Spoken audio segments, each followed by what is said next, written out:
எப்படி பூமியில நாங்க வாழுற விஷயம் உங்களுக்கு தெரிஞ்சதோ அதே மாதிரி நேற்று ராத்திரிக்கு அப்புறம் டிசெப்டிகான்ஸ்க்கு உங்களை பத்தி தெரிஞ்சிருக்கும். புரிஞ்சிருச்சு. வினோதமான வண்டியை பார்த்தா உடனே போலீஸ்க்கு போன் பண்ணணும். சரி, இப்ப நாங்க போலாமா? உனக்கு என்ன மூளை குழம்பிடுச்சா? நான் பாட்ஸ்வானால ஒரு கனவு உலகத்துல வாழ்ந்துட்டு இருக்கேன். அந்த கனவை கலைக்கிறது நீயா இருந்தாலும் நான் அதுக்கு அனுமதிக்க மாட்டேன். நீங்க 3 பேரும் எங்களுடைய பாதுகாப்புல இருக்கிறது தான் நல்லது. குறைஞ்சபட்சம் எங்க எதிரிகளோட திட்டத்தை தெரிஞ்சுக்கிற வரைக்குமாவது.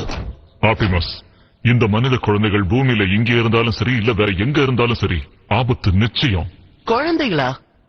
இவங்க கிட்ட பாதுகாப்பு கவசம் இல்ல.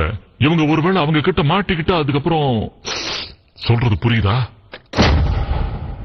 அப்படின்னா இப்போதைக்கு ஒண்ணுதான் பண்ண முடியும் ராஜட். நாம எடுத்து வைக்கிற ஒவ்வொரு அடியும் யோசிச்சுதான் வைக்கணும். என்னது இது ப்ராக்சிமிட்டி சென்சர். மேலே யாரோ இருக்காங்கன்னு எச்சரிக்குது. இவர் ஏஜென்ட் ஃபவுலர்.